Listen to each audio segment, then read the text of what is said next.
Bom, gente, pessoas todos aí na chamada, aqui para começar mais um encontro do Hacking Space, olha só. E aí o encontro de hoje, como eu avisei, é sobre Nmap. Então, a gente vai dar um encontro básico assim, sobre reconhecimento, né? Falar sobre uma das partes mais importantes de um pentest. E aí também sobre como usar ferramentas a seu favor aí para poder fazer o reconhecimento de alguma coisa. Né? Tem essa imagenzinha da Hannah aqui do lado, porque a primeira vez que eu dei esse encontro foi o encontro em conjunto lá no projeto Hannah, do Marcos na Trielli, então recomendo vocês darem uma olhada lá também, porque tem bastante coisa legal para acompanhar. Bom, vamos lá, o que a gente tem para falar hoje? A gente tem alguns tópicos para passar, que são, primeiro, a importância, por que a gente está vendo esse comando Nmap, o que ele é, o que ele faz. Depois, sobre o Nmap, então a gente vai dar alguns detalhes e outras informações notáveis sobre esse comando. E aí no 3 a gente pratica um pouco, usando os comandinhos só para a gente testar as coisas, né? E não ficar só na teoria. Então vamos lá. Importância então. Por que a gente está vendo esse comando Nmap? Né? Para começar, eu vou voltar lá no hacking ético, né? Então, quando a gente contrata empresas ou a gente tem alguma empresa que a gente precisa saber que ela está segura ou não, a gente geralmente contrata pessoas de fora para fazerem esse teste, né? Seja por meio de scan de vulnerabilidade, né? Rodando uma ferramenta automática ali que vê se você tem alguma vulnerabilidade ou não, ou pedindo para pessoas testarem, pessoas de fora. E aí, geralmente, eles fazem esses testes por meio de um hacking ético, né? Por pen testes que são testes autorizados pela empresa, que geralmente ocorrem em períodos que você tem que ter mais certeza para não poder derrubar um serviço sem querer e coisas assim, né? Então, a gente tem um protocolo, mais ou menos, nos pentests, falando, olha, esse pentest aqui eu tenho que fazer de tal em tal hora, não posso rodar em horário comercial, ele tem que... não pode usar hacking social, então o teste de hacking social está fora. Tem um protocolo por trás do pentest que você tem que seguir, geralmente, né? E aí, como é que a gente sabe que o pentest que a gente está fazendo é um pentest decente, né? Poxa, vai depender muito do ambiente que eu estou testando. Mas será que não tem alguma coisa que é em comum a todo, que é em comum a todos os pentests, né? Como é que eu faço um bom pentest? Não tem uma maneira certa, não tem só uma única maneira, mas existem alguns frameworks, né? Que são bem conhecidos atualmente, que eles montam uma estrutura para você poder fazer o seu pentest ali de um jeito mais correto, mais aceito aí pela maioria das pessoas aí, empresas certificadas, né? Então, passando alguns frameworks aqui para vocês, né? A gente tem alguns frameworks famosos aqui de testes em cibersegurança. A gente tem ali primeiro o Mitre Attack. O Mitre Attack ele é uma base de conhecimento, tá? Então, ele é uma base gigante, cheia de tipos de ataques possíveis. Ele dá exemplos de onde esse ataque já aconteceu, e aí o que foi usado para mitigar ele, ou qual foi o método usado para fazer esse ataque. Eu tenho aqui ele, lá embaixo. Ah, não, tá aqui já. Beleza. O MitraTech ele é um sitezão, tá? Esse aqui é um print do site deles mesmo. Que aqui tem uma matriz, né? Com bastante técnicas de... grupos de técnicas agrupados aqui em pequenos tópicos, né? Falando sobre o que você consegue fazer. E aqui, geralmente, etapas, né? Que está em ordem de que acontecem as etapas. Então, geralmente, reconhecimento, né? Desenvolvimento de recursos, acesso inicial. Aí depois que a gente entra lá, o que a gente pode executar, escalação de privilégios, então ganhar permissões lá dentro. Basicamente é um passo a passo grandão de técnicas que você pode usar para pentest. Geralmente é bem usado esse aqui. O que mais? A gente tem a Cyber Kill Chain, que é um modelo que tem 7 etapas que você usa para entender e impedir ataques cibernéticos. Geralmente aqui, ó, é assim que é estruturada a Cyber Kill Chain. A gente tem aqui de novo reconhecimento, weaponization, né? Então o que eu posso usar de arma lá dentro, o que eu posso usar para atacar as coisas. Delivery, então você poder fazer entrega de das coisas que você fez, usou de arma, né? Então, por exemplo, alguma coisa maliciosa, você distribui dentro da empresa, vê se consegue fazer essa distribuição, né? Então, basicamente, várias coisas aí que a gente pode testar. Deve ter um encontro mais para frente aí sobre Inclusive um que a gente faz, né, usando junto o TryHack para mostrar melhor na prática como é que funciona esse framework, né, essas estruturas aqui. E aí, por fim, a Unified Kill Chain, né, que é uma abordagem que combina elementos das duas, né, tanto da Cyber Kill Chain quanto da MitraTech, e faz uma estrutura bem grande de ataque, dividida em 18 estágios aqui, né. Então a gente tem aqui, por exemplo, na primeira aqui a gente tem reconhecimento, escalação de privilégios. Na segunda ele não fala de escalação de privilégios, ó, que é a Cyber Kill Chain, mas a mistura entre os dois ele fala aqui, ó, é Privilege Escalation. Então é praticamente você junta as duas vertentes aí, né, de pesquisa. Então as duas teorias mais ou menos que a gente tem aí do Mitre e do Cyber Kill Chain para fazer uma um pouco mais complexa, né, bem grande. E aí geralmente ele divide nesses vários passos aqui, né, de tentar encontrar coisa, depois coisa que você pode fazer lá dentro e aí depois coisas para fazer antes de sair dos testes, né? E aí, bom, passei essas estruturas aí para vocês, beleza? Tem vários pontos em comum entre elas, né? Tanto que uma delas é até a combinação das outras duas. Mas qual que mais se destaca, né? E que está no começo de todos? Eu já deixei ali bem claro em todos aqui, ó, que o primeiro passo sempre é o reconhecimento, né? Reconhecimento, reconhecimento, reconhecimento. Esse carinha aqui está em todo lugar, que é o reconhecimento, né? E por que o reconhecimento é tão importante, né? Por que a gente precisa de um reconhecimento tão bom nos nossos scans? Porque ele é o ponto de partida, né? Como é que a gente vai saber o que a gente vai testar se a gente não encontra as coisas, né? Então, por exemplo, eu quero testar uma aplicação web, né, um site. E aí eu quero testar o site e eu não encontro uma página escondida, uma página que está com uma URL meio diferente ali. E beleza, eu não encontrei. Aí eu falo, não, cliente, ó, tá tudo certo, não encontrei nada. E aí vem um cara lá que tenta achar aquela URL e já acha, poxa, isso para ele é um super reconhecimento que foi deixado de lado aí, né? E o cara não descobriu nada, na verdade. Então, não tem como você testar uma coisa se você nem descobrir ela antes, né? Então, quanto mais alvo o serviço a gente detecta, mais possibilidades para exploração existem, né, dentro do sistema. Só o fato de a gente encontrar um serviço aberto já significa que ele pode estar exposto, né? Geralmente, isso, no caso, o SSH, por exemplo, é um serviço que, se ele está aberto, você consegue usar algumas ferramentas de brute force, tipo Hydra ou coisa assim, para tentar já até descobrir a senha ou o método de login naquele lugar. Beleza? E aí é aqui que entra o Nmap, né? O que é o Nmap? É uma ferramenta fundamental aí, bem conhecida, se não a mais utilizada, né, para scans e reconhecimento. Então vamos dar uma olhada nela.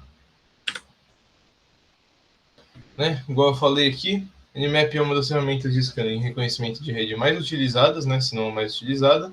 É um utilitário que é open source para descoberta de rede e auditoria de segurança. Então, você pode usar tanto para descobrir serviços dentro de um host, quanto para descobrir hosts dentro de uma rede, né? Então, é bom para você identificar os seus ativos ali, né? Ver o que você pode ter no sistema que às vezes pode acabar trocando de IP, por ser com IP dinâmico e tal, essas coisas.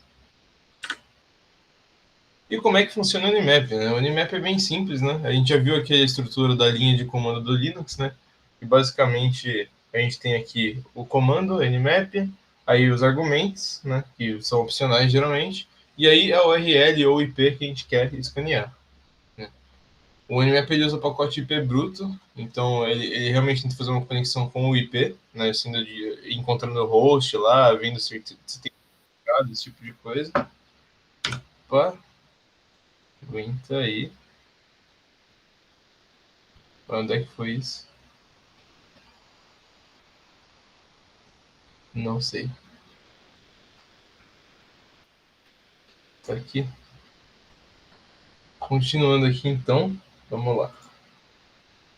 Então, aquela estrutura lá que a gente estava vendo, né? Depois de falar dessa parte de por que o reconhecimento é importante, vamos ver aqui como é que a gente pode usar o comando do Nmap, né? O comando do Nmap, ele usa o pacote IP bruto, né? Então, ele tem essa estrutura aqui que você coloca o comando, os argumentos dele, que a gente viu que são opcionais ou não, e a URL ou IP que a gente quer escanear. Com isso, a gente pode usar e determinar quais hosts estão disponíveis na rede, né? Então, se a gente passa uma rede aqui como argumento no final, ele encontra os hosts da rede, quais serviços esse host estão oferecendo. Então, aqui ele rodou aqui o Nmap no... A gente vê esses argumentos depois, tá? Rodou o Nmap no scheme.nmap.org, que é uma plataforma aqui, um host que o próprio Nmap deixa ativo para a gente testar e ver se está funcionando o serviço. E aí ele detecta, ó, fala que fez o scan e ele detectou várias coisas. Ó, o host está up, então ele recebeu uma resposta, né? Então ele percebeu que está de pé. Encontrou o DNS para esse IP, então a gente passou o IP, ele passa de onde que está vindo a distribuição de nome de domínio, então o que está traduzindo esse IP para esse endereço aqui do scanme.nmap.org, e esse negócio aqui do cantinho. E aí ele fala as portas que ele testou, né? Depois a gente fala sobre como encontrar as portas que a gente testa. Mas aí tem a porta, o estado da porta, então está aberto, fechado, filtrado, né? Que filtrado pode ser que só está oculta ou que está barrado, ou você foi barrado de algum jeito. E às vezes ele pega a versão também, se ele conseguir identificar, né? Então foi isso que a gente conseguiu identificar mais ou menos, né? Dá para identificar também sistema operacional e versão que está executando. Então aqui ele identificou que foi um Linux, por exemplo, mas às vezes ele consegue determinar com certeza, às vezes ele dá uma predição ali para tentar adivinhar, né? Então a gente às vezes pode não ter muita certeza, mas ele tenta adivinhar com base no que ele detecta.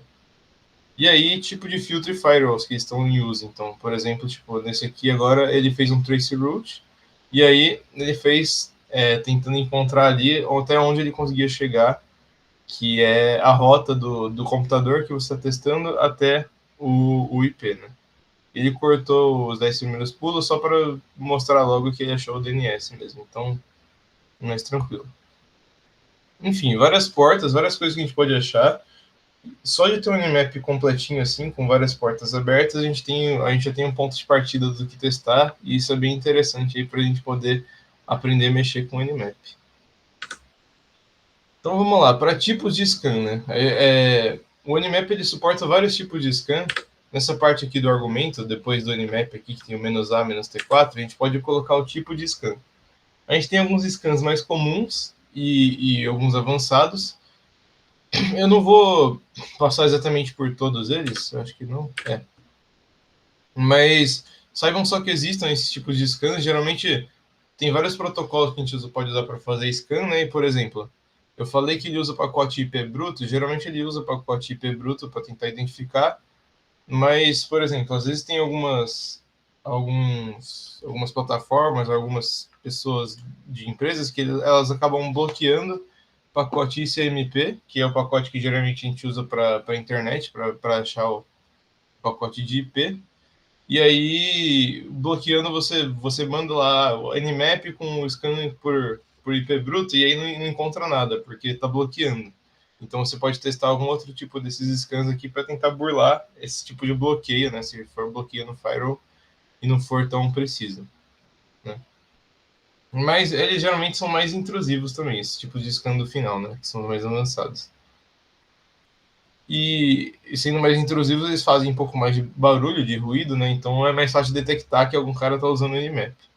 Várias plataformas de scan ou de firewall, como o Nmap ele faz vários testes seguidos, eles acabam alertando ali, a plataforma avisa, tem um cara tentando fazer brute force aqui, tem um cara tentando encontrar todos os seus serviços abertos aqui, hein? Vou bloquear esse cara. Então, mudando esse tipo aqui de scan, a gente pode colocar um delay, a gente pode colocar para trocar. Eu quero que saia de 5 IPs diferentes para não ficar bloqueando por IP, por exemplo. Então, vários tipos de jeitos de tentar burlar esse tipo de bloqueio, né? E aí, flags, né? A parte de flags do Nmap, tem várias flags, né? Para a gente colocar no Nmap. A maioria delas é bem útil de você usar. Eu uso bastante no dia a dia também. Essa parte com o "-sn", né? Se a gente usar o Nmap "-sn", ele vai fazer um ping scan, que vai ser aquele scan um pacote CMP lá, né? Que manda pacote para pingar realmente o host, e geralmente é bloqueável esse tipo de coisa. Ele tem o modo "-pn" também, que e você, ao invés de fazer o scan com ping, ele faz sem poder pingar. Então, tipo, mesmo se a porta não responde nada, ele vai tentar pegar aquela porta e ver o que tem de serviço nela.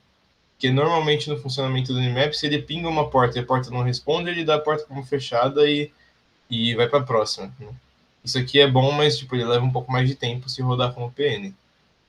O menos A modo agressivo, você está tipo falando, não ligo para furtividade, faz tudo o que der para fazer aí, passa tudo de informação que tiver extra e detalhe aí, por favor. Então esse é um tipo de coisa que existe também. O menos SV, ele mostra a versão de serviços encontrados, isso aí é útil se a gente quer, se a gente encontrar uma versão, por exemplo, de algum servidor Apache ou de alguma página web, e esse servidor for um servidor antigo, a gente pode procurar CVE, né, que são aqueles códigos de vulnerabilidade, falando, essa vulnerabilidade é uma vulnerabilidade conhecida em tal versão do sistema Ubuntu, por exemplo. E aí, né, você tendo esse detalhe, você pode já testar alguns tipos de vulnerabilidades que são conhecidas para aquele serviço naquela versão, né? Então, bem útil também. E isso só do ponto de partida que foi o reconhecimento, né? Então, super legal.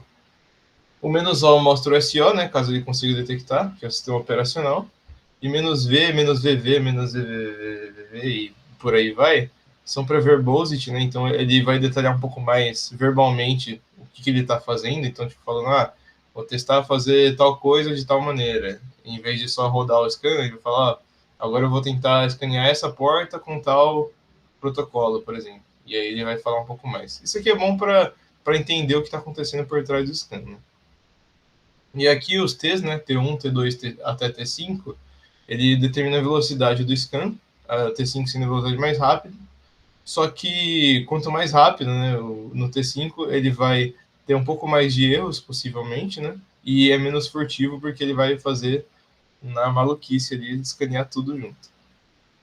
E o "-P porta, a gente geralmente escolhe uma porta ou range, né, então tem...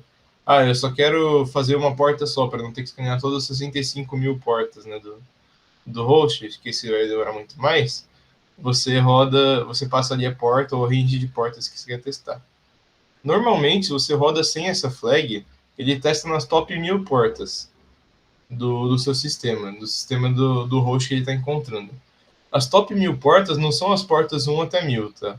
O top 1000 portas são as 1000 portas mais utilizadas para serviços. Então, geralmente, a porta 80, que é a porta web, geralmente, 443, que é de TLS ou SSL, 22, que é SSH, essas coisas que são portas que a gente sabe que realmente costumam ter um tipo de serviço alocado nelas, né?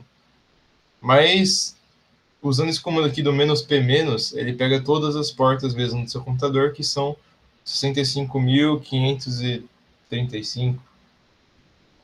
Esqueci agora quantas tem, mas 65 mil portas. Ele vai fazer em todas.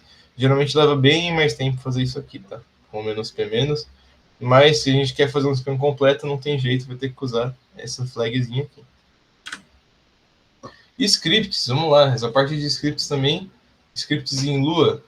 O Nmap, você pode colocar alguns scripts junto com ele para poder rodar, né? Eu não costumo fazer tanto isso, mas às vezes é útil, tipo, se você sabe que tem um serviço lá, e aí, por exemplo, contém SSH, tem alguns scripts prontos que você pode baixar, por exemplo, testes caso tenha SSH.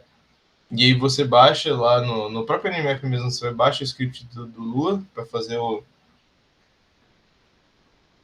os testes no SSH, e aí você roda aquele script, né? O Nmap lá, depois que ele terminar o scan completo, se ele encontrar a porta do SSH, ele vai fazer os testes de SSH, por exemplo. É bom, é bem útil ter esse tipo de teste aqui, até porque é uma parte que já deixa o teste automatizado, então passa muito do... Se você já passa por uma etapa de além do reconhecimento, que é fazer uns testes já, que, querendo ou não, é uma forma de reconhecimento também, né? Então, é bem interessante a gente tentar fazer esse tipo de coisa. E aí tem alguns tipos de scripts aqui que eu não vou ver todos assim, mas você pode filtrar ali os scripts de Lua que o Nmap tem por essas tags aqui, né? Então, geralmente safe ou intrusive, né? Que é sem afetar ao alvo, ou provavelmente afetar o alvo. O vuln, a gente testa vulnerabilidades. O exploit, ele tenta exploitar essas vulnerabilidades, então se a gente pega uma vulnerabilidade, ele vai tentar fazer algumas tentativas, né, já de exploitamento, né, de exploração. O alt, ele tenta burlar a autenticação para serviços com login, né, ou com login anônimo, né, tipo, se puder acessar login sem ter que passar usuário e senha, ele tenta também. O brute, ele tenta brute force, e o discovery, ele vai continuando a partir dali, né, e tentando descobrir outros serviços e servidores, né. Se tiver alguma dúvida, podem perguntar, tá, gente? Estou passando rápido aqui porque qualquer coisa, como vai ficar gravado, vocês podem dar uma olhada depois aqui. Então, beleza, nossa, falamos muita coisa do Nmap, né? Basicamente, o que deu para ver dele é que, tipo, ele é uma ferramenta muito útil para a gente fazer reconhecimento de sistemas e de empresas, se a gente está fazendo algum teste em alguma plataforma. Então, vamos ver, né? Porque não adianta eu falar aqui sem a gente testar. Vamos ver ele em ação. Eu passei aqui esses 3 primeiros sites só para a gente dar uma olhadinha aqui. Primeiro, só para falar para vocês aqui, ó, a gente tem... Deixa eu ver se está aparecendo. Opa.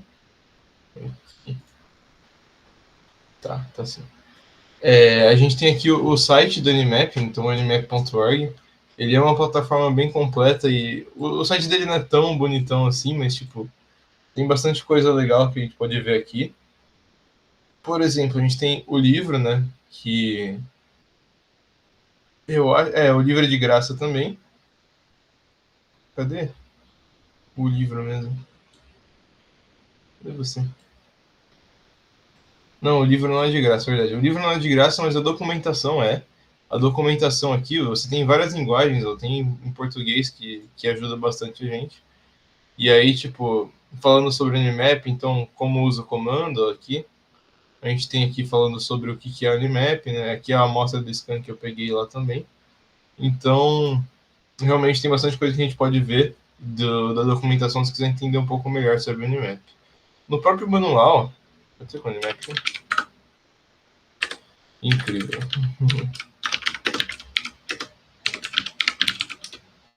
Nmap.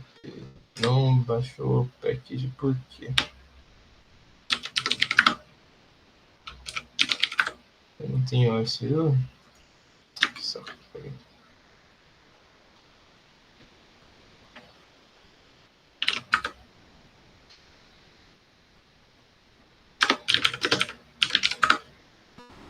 Nossa,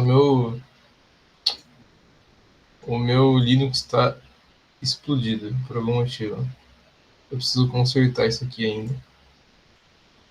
Tá, mas enfim, a gente tem os comandos do Nmap, né? Que são, assim, a gente pode ver pelo manual também esse tipo de coisa, né? Que eu tava falando aqui da documentação, né? Então, se a gente usa, a gente não quer ter que vir na documentação aqui para ver todas as coisas do Nmap, a gente só roda um man Nmap, que é aquele comando do manual, para poder dar uma olhada até lá mesmo, sem ter que vir na documentação.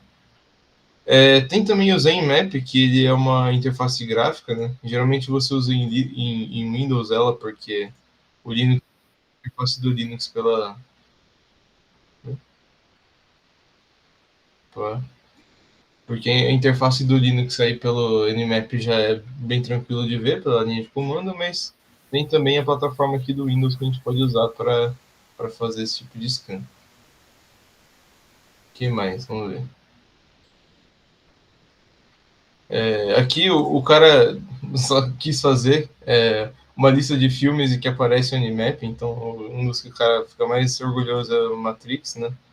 Mas aqui ele tem uma base de dados de muitas coisas da cultura pop, de cultura de filmes, que tem um Nmap rodando de fundo. Então, isso daqui é bem legal, porque, tipo, não parece, mas tem bastante. A gente sempre vê, tipo, o filme, o cara chega lá para hackear, só bota o pendrive e hackeia as coisas, né? Mas aí tem alguns sites e filmes, né, que realmente usam coisa de Nmap no fundo, para vocês verem o quanto o Nmap ele é conhecido e valorizado para você rodar e aparecer um monte de coisa na tela. Então, bem legal ver esse tipo de coisa. Aqui, ó. Tem muitos filmes que usam Nmap. Até na Liga da Justiça usa Nmap aqui, ó. Tá. Aqui, do site do Nmap era mais isso que tinha pra mostrar. Agora, sobre lugares pra gente testar, né? Eu recomendo a gente testar tanto nessa, no TryHackMe, né? Que é legal, quanto testar no própria linha de comando do nosso computador. A minha linha de comando do PC, por algum motivo, não tá fazendo absolutamente nada.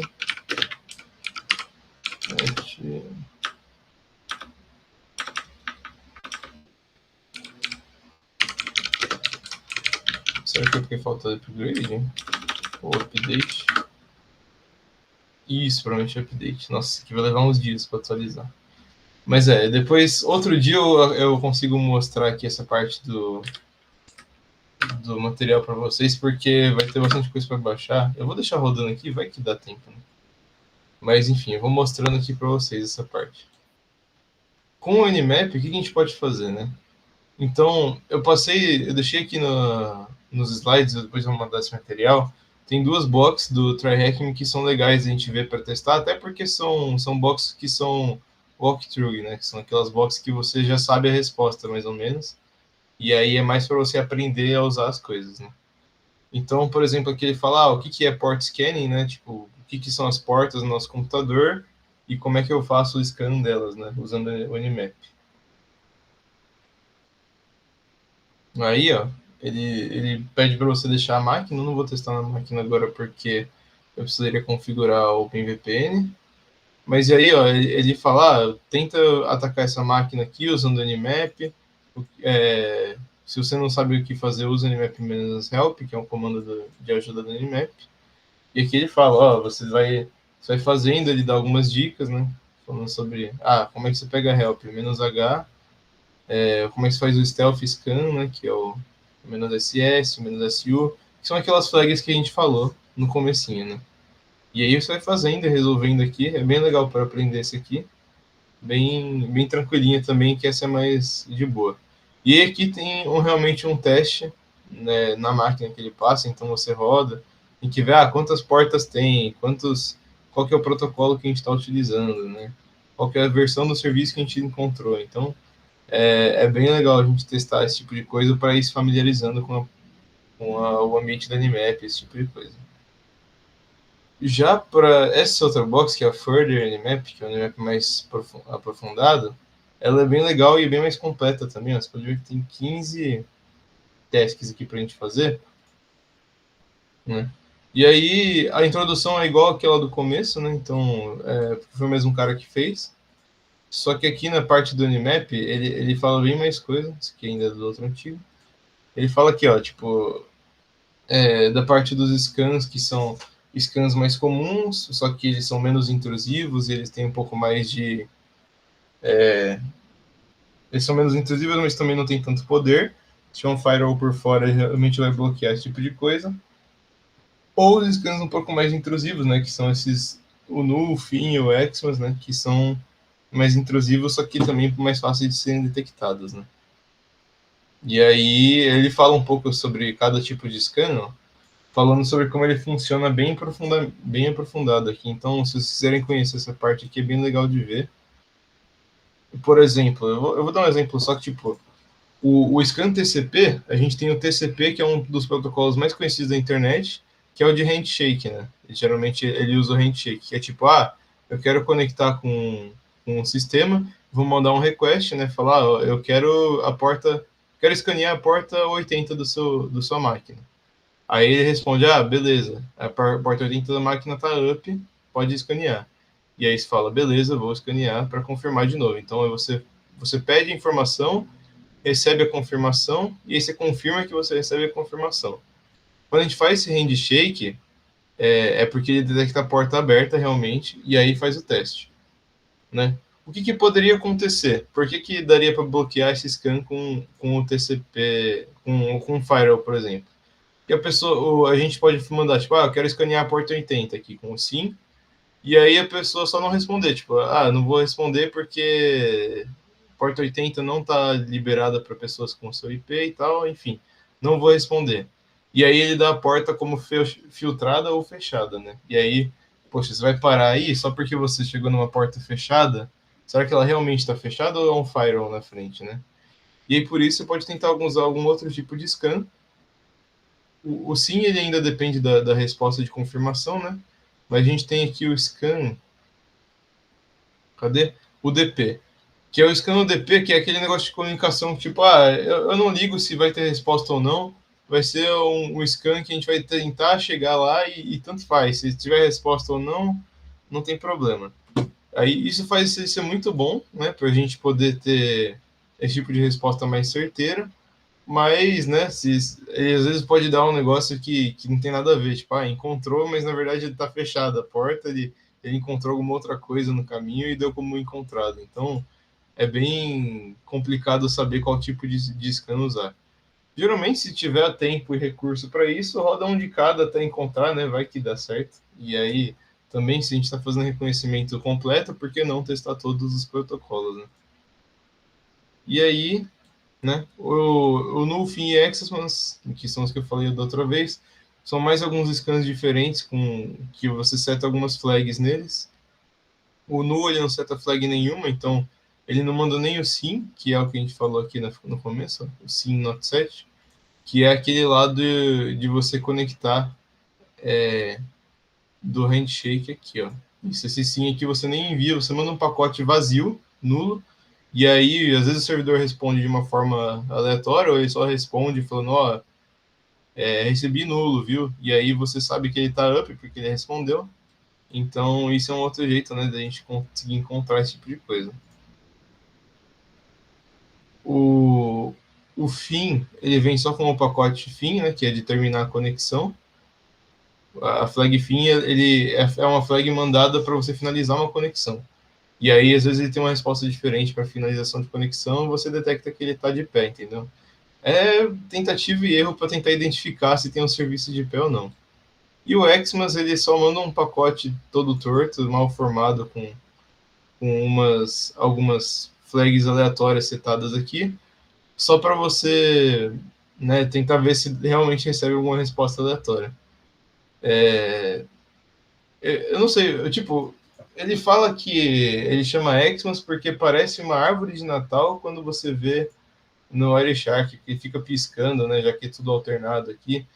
Eu não acho que parece tanto uma árvore de Natal assim, mas tem gente que acha, então serve, é uma árvore de Natal, tá bom. Mas é outro tipo de scan que a gente pode fazer, né? E aí, aqui, ó. No fim, Xmas Scan geralmente são usados para evasão de firewall, né? Esse tipo de coisa. Então, super legal a gente começar com o TryHackMe, né? Para começar a dar uma olhada aí, acostumado na parte de teste de vulnerabilidade, essa parte de hacker do começo. Eu vou ver se eu consigo montar um encontro. Montar não, porque já até tem pronto já. Mas ver se eu consigo um dos próximos encontros, uma introdução para o TryHackMe, para vocês criarem conta e a gente fazer uns testes lá, porque é bem legal a gente vê com a mão na massa isso aqui. E aqui é mais a parte de scripts, né, que eu falei, do NSE, que é Nmap Scripting Engine.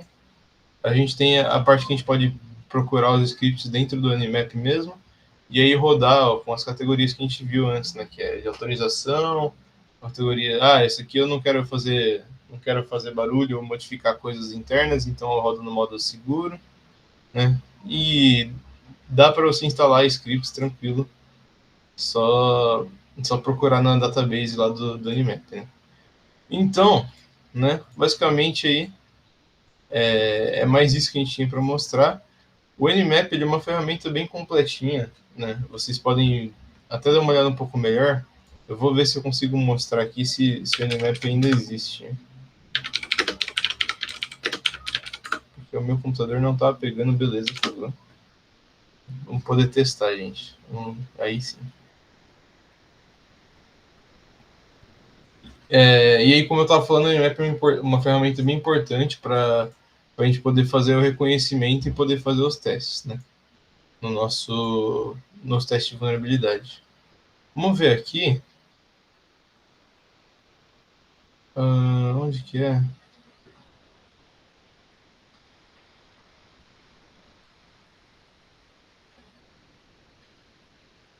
Ai, cadê?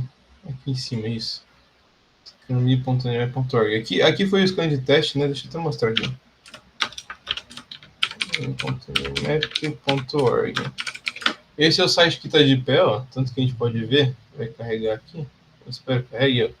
Esse aqui é um site do próprio Nmap que eles deixaram. Isso aqui é uma máquina para você tentar escanear, né? Para ver se a conexão à internet, o Nmap está funcionando. Então você pode usar ela para testar. Uma máquina que eles nos setaram com alguns serviços aleatórios aí, né? Então vamos ver, vamos tentar rodar Nmap nessa máquina. Nmap, só para ver, ó, tá funcionando agora. Se eu rodo Nmap sem nenhum argumento, ele vai dar um monte de coisa que a gente pode testar aqui. Então, por exemplo, como é que você usa, tipo de scan, né, como é que você especifica um alvo e tal. Vamos rodar aqui o Nmap, scanme.nmap.org. Então, rodando aqui, ele vai fazendo, né? Eu posso ir apertando Enter aqui para ver o progresso.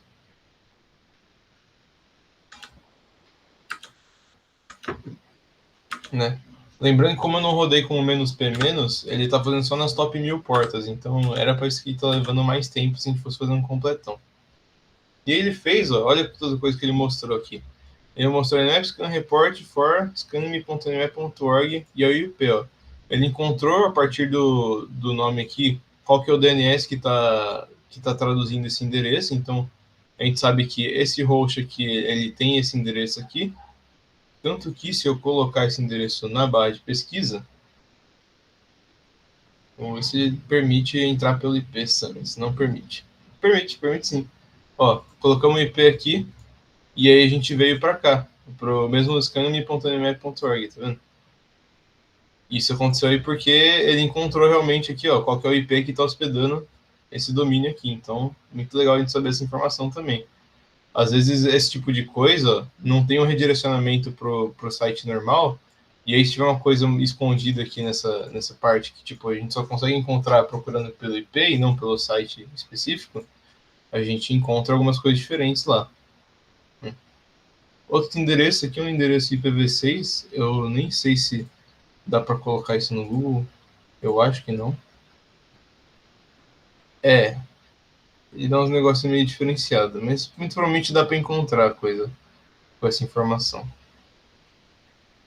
E aí aqui, ó, portas que ele testou, então foram 1000 portas, 994 ele deu como fechada, e essas 6 aqui ele deu como abertas, né?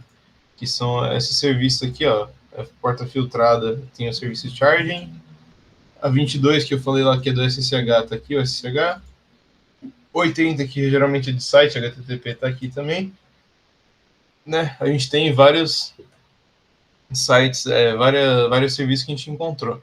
Mas eu queria encontrar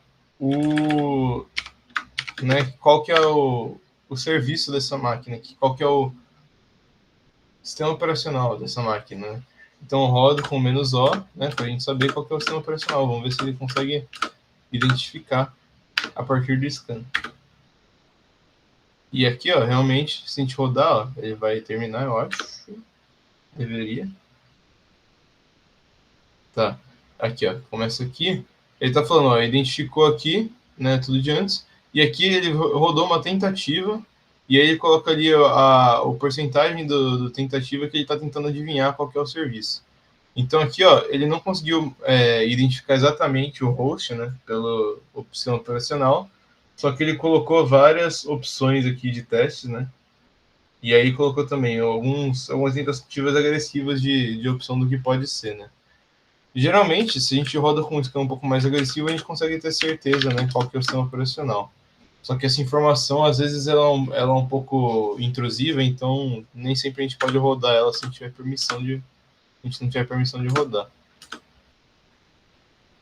Vamos ver aqui se a gente consegue encontrar.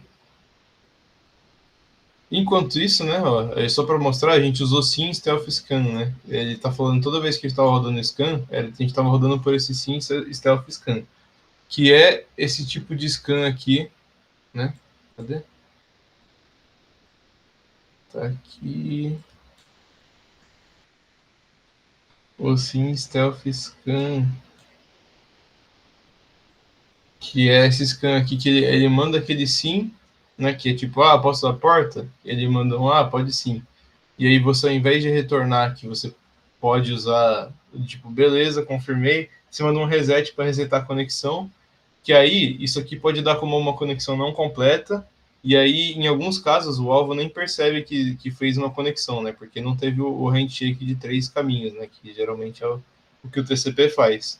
Então ele é um outro jeito de tentar prevenir o servidor de identificar ali se você está fazendo um teste nele ou não. Eita, que tá lerdo. Aí. No agressivo, ele ainda não conseguiu identificar aqui, né, realmente o OS, no sistema operacional. Mas ó, aqui o traceroute, ele fez o traceroute aqui do meu computador. Para onde que ele foi? Isso aqui, ó, 192.168.15.1. Isso aqui é gateway de roteador. Então, primeiro ele estava no meu computador, daí foi para o roteador. Aqui a Vivo, vazei aqui, né? Mas foi para o roteador a parte interna da Vivo. E aí chegou no scanminmap.org, né? Ele pulou alguns passos aqui do traceroute, mas é só porque isso aqui é coisa interna de roteador e não tem, ele não identificou importância. Mas ó, eu tô para ver o caminho que o meu roteador fez. Inclusive, nem vou colocar isso aqui no Google, porque eu nem sei se é da hora de fazer isso aqui. Então, basicamente, ó, quanta coisa que a gente conseguiu descobrir só com isso ainda. E aqui, como eu rodei no modo agressivo, ó, ele tá dando aqui a versão do OpenSCH que encontrou, então, ó, 6.6.1p1, né? E aqui umas host keys, né, que são geralmente chaves que a gente pode usar para conectar pelo SSH aqui, né? A conexão de conectar no computador remotamente, né? No 80 aqui, ele passou aqui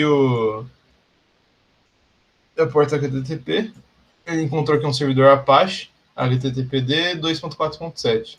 Aí, ó, um servidor Apache 2.4.7. Eu vim aqui, Apache 2.4.7 CVE, que é aquele negócio que eu falei de vulnerabilidades conhecidas. Aí eu venho aqui pronto. Para quem acha que hackear não é fazer pesquisa no Google, igual programação, ó, aqui, ó, CVE do 2.4.7, quantos encontrei? 67 vulnerabilidades. Muitas com score baixo, né, que geralmente não é muito difícil, né, muito comum, mas tem aqui, ó, encontramos, né. Eu nem sei qual é a versão recomendada para deixar o Apache, mas ó, aqui CVSS é um cálculo de pontuação de score, então 9.8, isso aqui é uma vulnerabilidade bem crítica, né, se tiver exposta pode ter.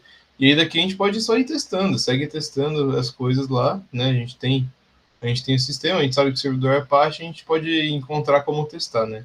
Isso aqui envolve um pouco mais de pesquisa, ou você tentar entender melhor como é que faz o teste, mas ainda assim é um jeito de você já ter um ponto de partida mais legal.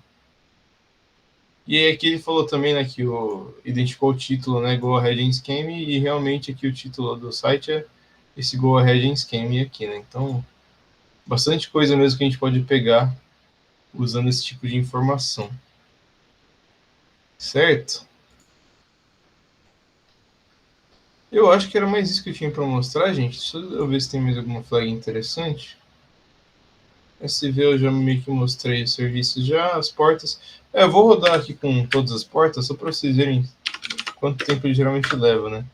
A gente viu que levou de 30 segundos a 1 minuto para a gente fazer o scan, né? No top 1000 portas. E se a gente roda nas 65 mil portas, ó, por exemplo, tá? Não deu nem 1% aqui ainda.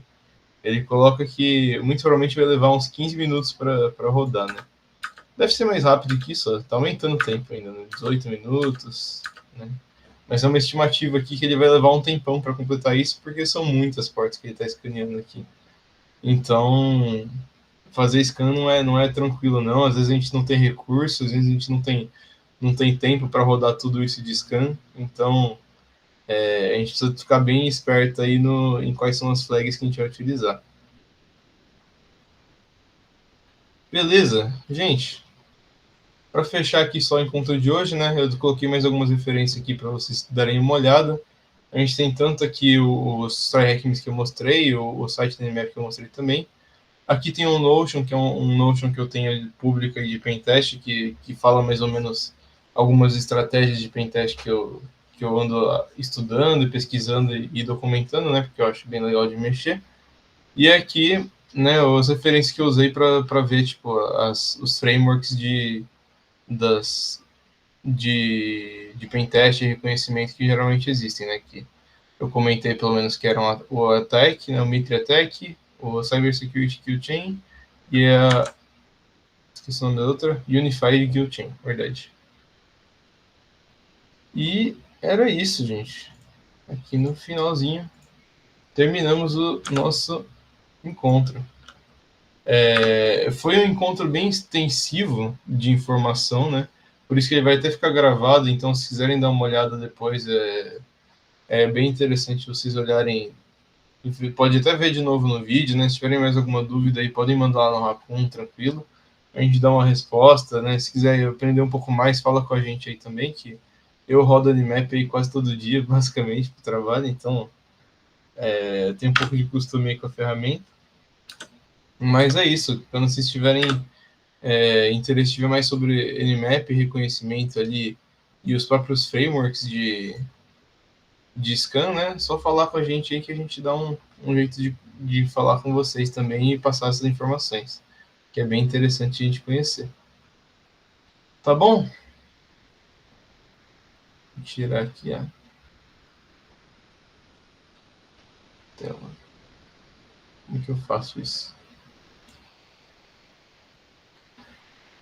Então era isso que a gente tinha, gente, para passar para vocês. Espero que vocês tenham gostado aí do encontro. Valeu aí todo mundo que apareceu, né? Avisos finais, verdade. Avisos finais, né? Para quem ainda está aqui. Deixa eu abrir um negocinho aqui.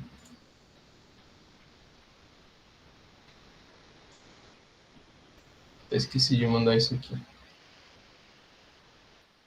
Mas basicamente a gente está com o edital aí de... Vocês devem ter recebido no e-mail de estudante de vocês o edital para a Bolsa do Raccoon, né? Esse edital da Bolsa do Raccoon a gente vai divulgar no WhatsApp aí ao longo dessa semana ainda. O prazo é 24 de maio, eu acho, se eu não me engano, então não precisa fazer tão urgente assim. Mas vocês podem dar uma olhada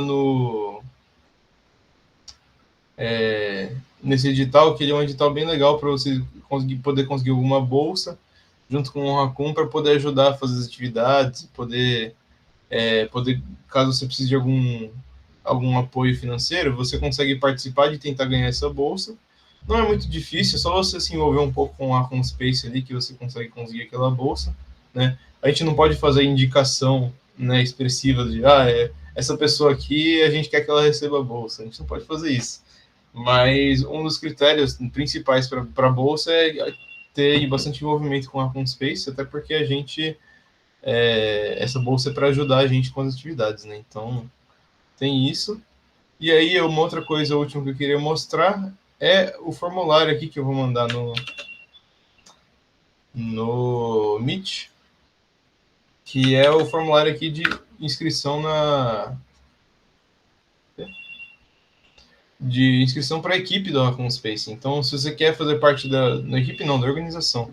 Se você quiser fazer parte da organização do Raccoon e ajudar a gente a montar encontros, gerenciar o servidor e estudar até essa parte de material para poder fazer esse tipo de coisa, e também, né, de apoiar os participantes com artigos e projetos, participem, porque é muito legal. Com essa participação, você já vai ganhar bastante créditos, né, o que é bem interessante para a formação de vocês. E ajuda a gente também, porque a gente precisa de gente para continuar passando os conhecimentos aqui do Raccoon ao longo do ano, né? Ao longo dos vários anos que o Raccoon está passando. Então é isso, né? E também os participantes são em eventos de tecnologia, né? Que a gente sempre tem esse contato. Se quiserem participar, tenham interesse, mesmo se vocês não conhecem tanto sobre segurança digital assim, respondam ao Forms, que já é uma chance bem grande de se aproximar dessa parte aí da universidade. E é mais isso, gente, beleza? Feito aí nosso encontro de hoje. Valeu aí todo mundo que apareceu. Vou parar a gravação aqui, mas em breve o encontro vai estar disponível para vocês no YouTube. Beleza? Falou para todos. Até mais.